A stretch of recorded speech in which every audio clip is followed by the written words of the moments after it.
नमस्कार दुनिया हलचल को स्वागत करुछि मु संजय। आसंतु नजर पकाइबा वर्तमान रो मुख्य खबर उपरे।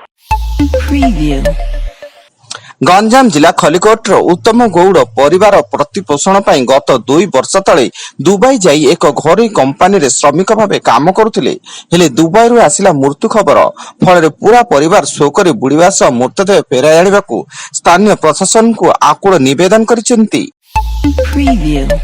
पश्चिम केन्द्रीय एवं यार पार्श्ववर्ती उत्तर पश्चिम बंगोपसागर उत्तर आंध्र प्रदेश एवं दक्षिण ओडिशा उपकूल रे एक घूर्णिबलय सक्रिय रही जार प्रभाव रे उत्तर ओडिशा सह दक्षिण ओडिशार केतेक जिल्ला रे प्रबल वर्षा हेबो बोली पाणीपाग विभाग पूर्वानुमान करिछि एवं आसंता 24 तारिख रु उत्तर ओडिशार मयूरभंज एवं केन्दुझर जिल्ला रे किछि स्थान रे प्रबल रु अति प्रबल वर्षा हेबाक थिबारु ऑरेंज वार्निंग जारी होईछि।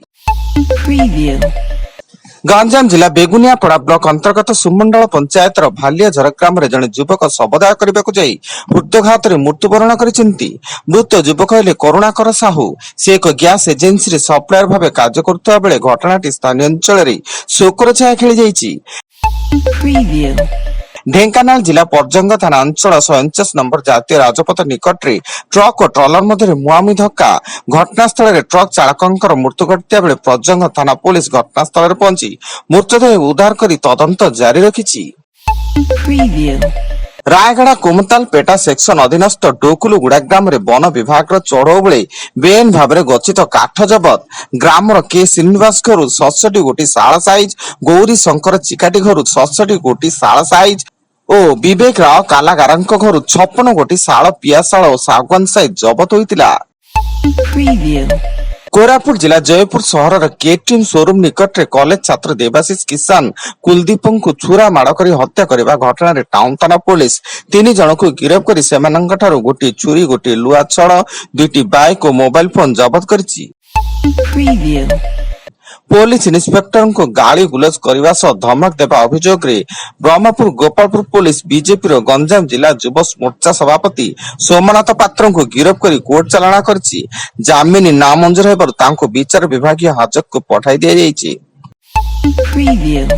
वर्षा और बन्या प्रभावित जिला गुड़िक रिलीफ कैंप परिचालना उद्धार कार्य समेत बन्या परिचालना निमंते एसटीआरएफ पक्षर पर्यायक्रमे 110 कोटी 26 कोटी और 33.55 कोटी टंका मिसी मोट 167.55 कोटी टंका प्रदान करा जाइछि। कंटाबांजी अबकारी रेंज अधीन कंटाबांजी और बंगमुंडा अबकारी थाना स्क्वाड पक्षर पृथक 2टी स्थान में चढ़ऊ कर 40 केजी 300 ग्राम ओजन गंजेई जबत कर घटना 4 जन को गिरफ्त कर 3टी बाइक जबत कर। एवं तमिलनाडु एक्सप्रेस रे एक सुटकेस भितर महिला मुंड विहीन मृतदेह मिलवा घटना रे तमिलनाडु पुलिस एबे ओडिशा रे तनाघना आरंभ करछि। हत्याकांड रे जने ओडिया दंपति संपृक्ति थिबा संदेह कर विभिन्न स्थान रे छानबीन चलाइछि। ट्रेन डी आग्रा रेलवे स्टेशन रे पहुंचिया पर सुटकेस भितर मृतदेह उद्धार होइतिला।